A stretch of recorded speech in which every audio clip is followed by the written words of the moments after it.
and so there are many reluctant leaders out there, John, men and women who have leadership opportunities. And when presented with them, well, I've heard the arguments. I'm too busy. Get somebody else. I'll help, but I don't want that main responsibility. And so eventually, when leaders get through that reluctance, what I've discovered is the leadership bug has bitten them. And once you get a taste of leadership and success in it, you're never going back. And so that's why this book is a little different look at leadership. We talk about leaders who are reluctant, first of all, to lead, and then reluctant to do other things, reluctant to confront, reluctant to have mentors, reluctant to delegate, and so forth. Great. And that's what I want to focus on, because you talk about these very specific things, and I have an apology to make because we had a little bit of a technical glitch. So a lot of people didn't hear my introduction to you, but I'll put it in the notes. But ladies and gentlemen, if you're joining a bit late or a bit early, I'm with Pat Williams.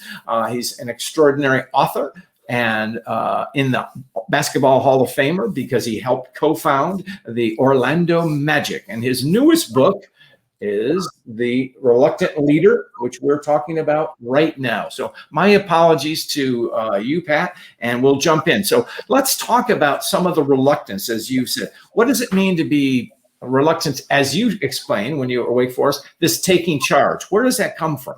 So, fear,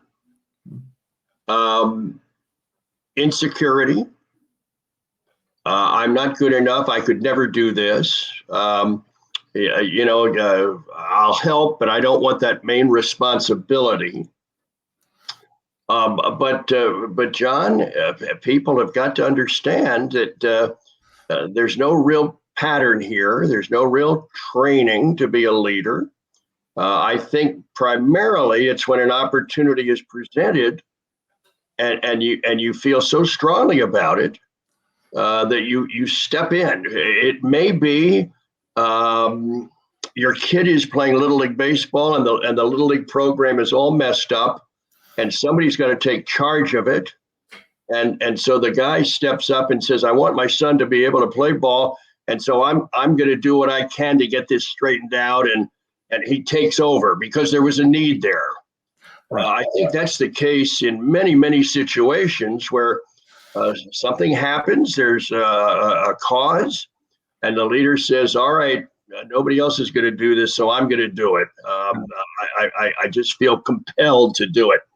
In many other cases, John, a group comes to you and says, I want you to head up the PTA at our high school. Or your boss comes to you and says, I've got an opportunity here. I want you to step out. And the immediate reaction is, oh boy, what if I fail? What if I mess it up? What if I can't do it? So there are different reasons for reluctance, John, but I'm learning that once you get through that and get a taste of leadership opportunities and see successes, you're a leader for life. You can't go back once you get a taste of it. Right. And now, as you've demonstrated, that leading through life, as you've been doing for the past 60 years, there's some obstacles, such as confronting things. Where does the reluctance to confront issues come from? So, John, I think that's an issue with almost every leader. When problems come up, or you've got some people that need to be straightened out, or you've got to really correct them. It involves a confrontation, and I tell you, I don't care how tough you are. Nobody likes confrontation. It's scary. Yeah. It's worrisome. You just avoid it if you can. And but the best leaders, John, don't avoid it.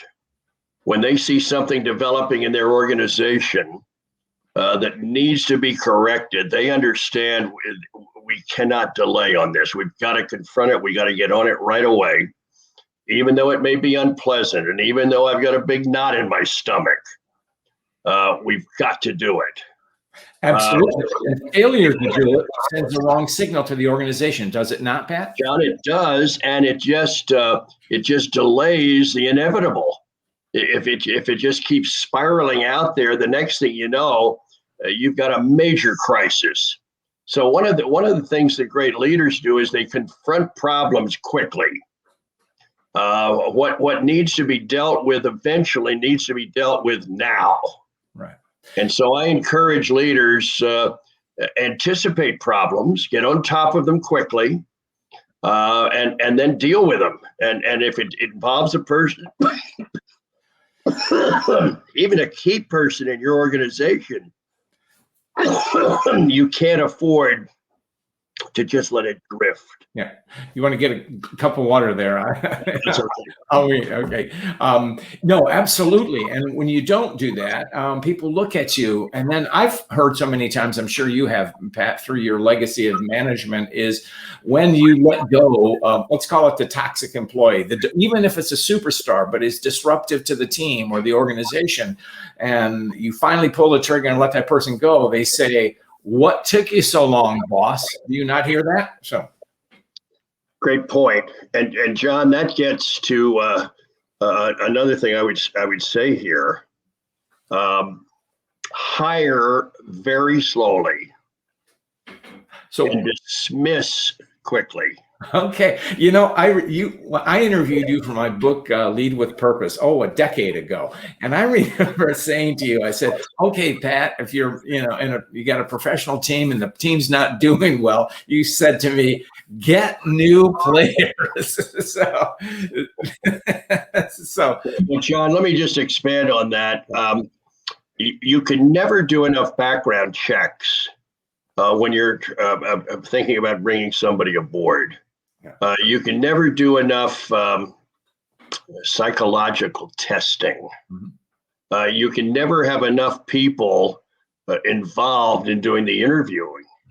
You can never have enough locations or different settings where you do the interviewing, whether over a meal, out on the golf course, with spouses involved.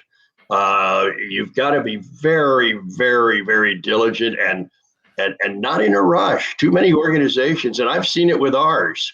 We've got an opening, we got an empty office, we got to get it filled.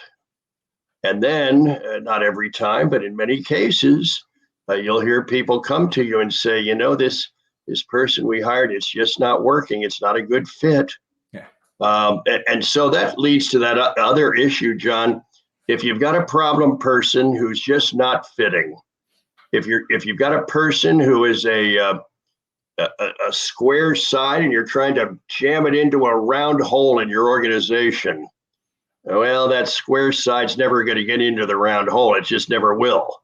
Absolutely. And so what you need to do eventually, I've learned, do now. Absolutely. If there's a troubled situation, everybody will be better off. Right. It's not easy. It's not pleasant, but that person you're letting go really will be better off if they can find a situation where their skills fit more smoothly. Right. And one of the things in your legacy of leadership is you're purposeful, you're passionate about what you do, you build the organization, and you have a chapter in The Reluctant Leader. Don't be reluctant to rock the boat. So what does that mean? So, well, John, I think what I'm trying to say there is, go for it. If you've got a situation in your organization where you can accomplish something big, where you can take a risk, a healthy risk, do it. You may have people say this will never work. I'm opposed. Let me talk to you a minute about Walt Disney. When Walt would have an idea that was outlandish, if people agreed with him, he wouldn't do it. That's a great story because you've written about Walt Disney. So I've written 3 books about Walt, and when you get here to Orlando, you get Disney eyes pretty quickly. And I became extremely fascinated with Walt. So many facets of his life to study. The most recent book on him that I've written is called Lead Like Walt. Mm-hmm. And we look at Walt Disney and what made him a great leader. But Walt, if everybody was in unison with him, he would say, "Yeah, we're not going to do it." If they totally disagreed, Walt knew it was then going to be a good idea. I love to be the contrarian, but you have to, otherwise an organization becomes complacent, does it? Complacent. Well, they sit on their oars and they're not excited about going to work, and so Walt made sure that he was constantly stirring things up. People would come to work, excited and passionate, but they also knew what's Walt going to come up with today. What's he gonna come up with tomorrow? For example, just on that, John, Walt saw things in people that they didn't see in themselves. And there were many cases where he would move somebody out of this department and put him over in this department. And the person was befuddled. You know why? But Walt saw something in that person that would fit better over in this department. And years later, as I did research for that book and talked to many of those old Disney legends, they're all gone now. Yeah. But in talking to them, they would bring that point up. And I ended up over in this new area because Walt saw something that I didn't see, and it was the best thing that ever happened to me.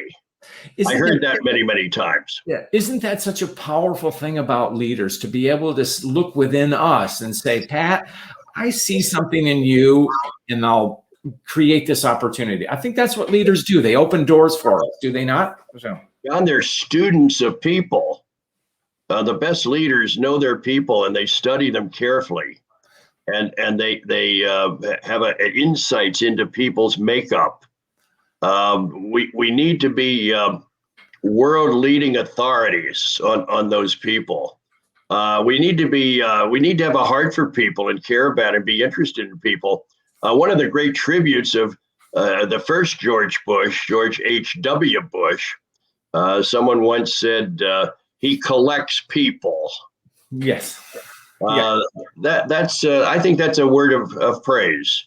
Absolutely. And something else that his son admired from him when he was, and this is a lesson I sometimes share with coaching, when he was at the UN or our U.S. ambassador to the UN, he would go to other diplomats' offices. Rather than you come to me, I go to you. And that's a terrific practice for a leader. Would you not agree? Oh, John, I simply call it being visible and available. Yeah. Managing by walking around, Tom Peters called it. Yeah. And when you study the great leaders of history, during the 8 years of the Revolutionary War, George Washington never left his troops. And during the 5 years of the Civil War, Mr. Lincoln was not locked in that office. He was out on the edge of the battlefields in many cases. Yes. No telling how many hospital units he visited, not just of the Union soldiers, but the Confederate soldiers as well. And during the civil rights marches of the 60s, where was Dr. King? Well, I'll tell you, he was not back at the little red brick church house in Atlanta. No, he was out leading many of those marches. And 42 nights in prison. And the other thing is, and you've written about this so often, and you're alluding to it right now, is courage. The leaders lead with their strength of their conviction and what they believe in, and bringing people together. Correct? John, I would call it boldness. The best leaders are bold leaders. The younger George Bush, in the White House, I can still hear his voice. I'm the decider. I decide what to do. I decide what's right. Yeah. Well, every organization better have a decider. Sure. Because if you don't, organizations just stagnate. Right. They just stay in one place. But bold leaders, well, here's how they work, John. They study, they listen, they dig deeply, and they gather information. But when it's time to make the decision, they make the decision. and they don't look back, and they don't second guess themselves, and they don't play the woulda, coulda, shoulda game. When Harry Truman was in the White House, here's what he said. He said, when these decisions came before me as president of the United States, he said, I made the decision. If it didn't work out, he said, I would correct it by making another decision. Yes. But he said, but he said, I'd never look backwards. Yeah. And the other, I'm glad Truman's one of my very, very favorite characters. Well, characters, yes, from history, but what, how he rose to talking about a leader meeting the challenge, I mean, he became vice president, and FDR sadly kept him in the dark on so many things that when he was elected, when Roosevelt died, he said, Truman said, I felt as if the sun, the moon, and the stars had all fallen on me. But he didn't take a step back. He was bold. So, well, during the time Johnny was in the White House, he was under heavy criticism. He took all sorts of abuse. But I can remember this. I was, 8, 9, 10, 11, 12 when he was in the White House. My dad, who was a high school history teacher, was a great admirer of Truman.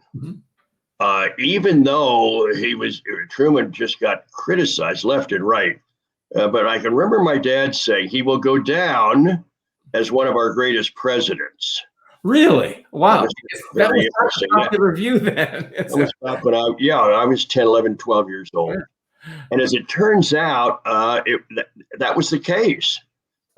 Truman was faced with so many bold decisions he had to make. The first one about dropping those 2 bombs on Japan.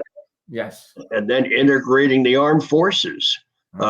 Standing behind the launch of the nation of Israel. Yes. The dismissing of General MacArthur during the Korean War, which was so controversial. I mean, he didn't have much backing on that. And rebuilding Europe. The Marshall Plan, and on it went. He was faced with one tough decision after the other. It's important to study Truman. I really believe that. And the best book that came out and still out in print was that book. David McCullough's book. David McCullough. There you go. David McCullough wrote this marvelous book. It's still in print. And when people say, what's a good book to read on leadership, I'll direct them right to that Truman book. Oh, that's great. Well, it's also Joe Scarborough of NBC's Hardball just wrote a book on Truman, and he was talking about the book, and Truman got it from all sides. Even Democrats, the saying "to err is Truman" came from Democrats. I read the Scarborough book. Yeah, and so anything on Truman, it's important to study Harry Truman as far as leadership goes. So much to learn. Right, and the reason we're about that little comment about it, even Scarborough said, even his mother-in-law would give him grief, which shows. But Truman had knew what he believed, researched, read all of this, and made those decisions. It wasn't handicapped by critics. So, John, while we're on Truman. Truman was not a college graduate. No. But he was probably our best educated president because he was a voracious reader. And he once said, not all readers will be leaders, but all leaders must be readers. And so there's a great deal to learn about Truman in this whole area of self-education. And that's why I encourage people from all areas of life. What are you reading now? What books are you interested in? What's on your bedside table? Right. What book's keeping you up at night because you can't put it down? Yeah. So important as a leader to be. Well, I think the greatest praise you can say to somebody is he is well read. Absolutely, without or she is widely read. And that desire, yeah, great and that tribute. desire to read, as you know, and I know you've written about it, is curiosity.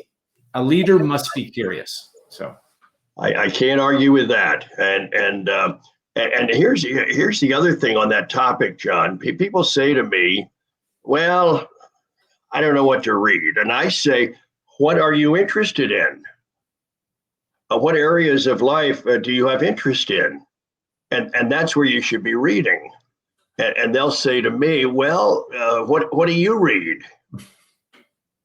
And I will say to them, I read Revolutionary War history. I read Civil War history. I read World War II history.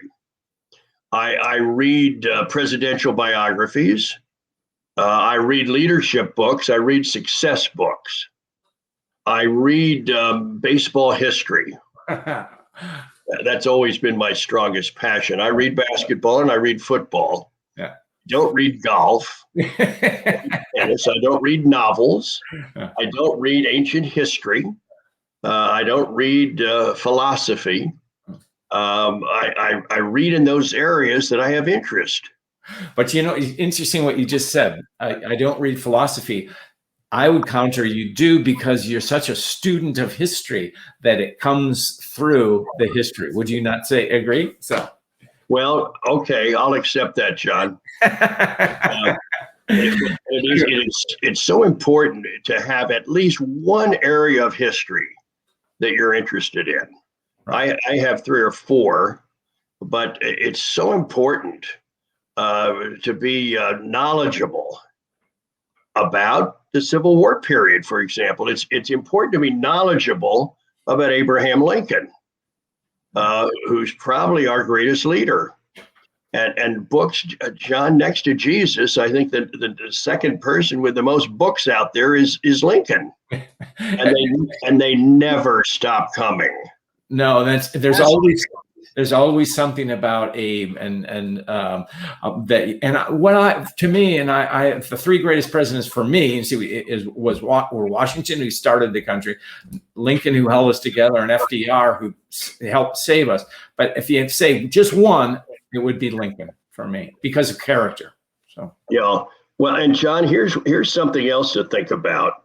In the 2 most pivotal times in American history, the start of the country and then the Civil War period, we had 2 leaders, Washington and Lincoln. They were not perfect, no, but they were men of strong character. They were honest. They had integrity. They took responsibility. There was a certain humbleness about them. They did not view themselves as better than others. And we were as a nation, and I think God oversaw this, that we had those 2 men in those key positions during those 2 critical times. Without them, well, we probably don't have a country. No, and especially Washington. I mean, George III said of him, if he actually, when he surrendered his commission at the end of the Continental Army, he said, if he steps down, he'll be the greatest man on earth. Whether he ever said that, I don't know, but he did it. Not only did it once, he did it twice, because he stepped down as president and set a model for all of us. That it was country, nation, government, and not the man. So, John, history says that with that kind of a victory, that Washington could have named himself king. He could have been potentate. He could have been anything he wanted, right, and the country would have had to go along with it. Right. But he finally settled on the title of president, and he knew in those 8 years that the way he ran the presidency was going to set the ground marks or the landmarks on how future men would be president. Absolutely. Now, I want to bring it back to a little bit, because this is something which is important, and you mentioned it earlier, but I think it's especially important for our times now. In your book, The Reluctant Leader, mentoring. What do we gain from mentoring? What's your experience, Pat? Well, John, I've been very, very fortunate to have mentors in my life. The most important mentor was a man named R.E. Littlejohn, He was the owner of the Phillies Farm Club in Spartanburg, South Carolina. When I reported there in February of 1965 at age 24 to be the new GM of the Spartanburg Phillies. Oh, wow. Oh, boy. Oh, boy. Big And title. there I was with big dreams, big hopes, big ambitions. And we had a wonderful run. But the real blessing to me was Mr. Littlejohn. He was in the oil transportation business, loved baseball. And but he was a man with great wisdom. He was a man with a heart of love, and he wrapped himself around me for those 4 years I was there, pouring not it was all in running a baseball team, but he was pouring wisdom into me constantly, and I was receiving it. Great. And as I'm looking back now, well over 50 years. Mr. Littlejohn's voice is still very clear in my head. I can still hear him, still hear his wisdom principles. And John, this is what I've noticed with the great coaches I've written about: Bear Bryant, Vince Lombardi, Bobby Bowden, Tom Osborne, Chuck Daly, etc. They were more than coaches. They were life teachers. They were preparing their athletes for a life well beyond football or basketball. I've written extensively on John Wooden. Indeed, you have. One of my favorites. Yeah, these coaches were pouring basketball, yes, and they wanted to win and all of that. But more importantly, they were teaching life principles that these athletes would be using for decades down the road. And it's interesting to talk to those folks today, older men, and or in the case of Pat Summitt at Tennessee, yes, her players just say the same thing. She was getting us ready for life. I can still hear her voice today. Yeah, John. In other words, we all need mentors. I don't care how old you are. You don't need 20 of them, but you probably need a mentor in the business area, maybe a mentor in the spiritual area, maybe a mentor in the family raising or marriage relationship. You need a few mentors in your life that you can go to and talk to. And it doesn't matter your age. I'm 80 years old, John, but I've got 3 or 4 mentors in my life that I turn to constantly. Because I need their input. Yeah, and that's such a great thought, because here you are as established as you are, and a prolific author and an accomplished executive. And Pat Williams says, "Yeah, I have mentors." That's a great thing. So good. Unfortunately, Pat, we're coming near the end of our show, but I always ask our guests to share a story of grace, and I know you have one to share with us. So. John, when I think of grace, I think of God's grace. There's a wonderful old hymn, "Grace, Grace, God's Grace." They sing it in our Baptist church down here. The grace of God, you see, is a gift that He has. He provides us through faith in His Son Jesus. He provides us with a abundant life here, and an eternal life after our life on this earth is over. And that's just a gift from God. It's His grace. We don't deserve it. We can't earn it. We can't work our way there. We just accept this gift that God gives us. And it's called the grace of God. So when I think of grace, I think of His pardon of our sins. And I think of His receiving us for a life in His heaven one day. And so when you mentioned to me the word grace, that's the first thought that hits my mind. That's great. It's such a powerful story. Well, I will say, Pat, how can people find you? Your website? Well, John, I'm happy. I love to hear from people. Let me give you my email address. pwilliams@patwilliams.com. pwilliams@patwilliams.com. And people can also, John, go up to Amazon and check on the book situation. We've got another book coming in mid-May. It's called Revolutionary Leadership.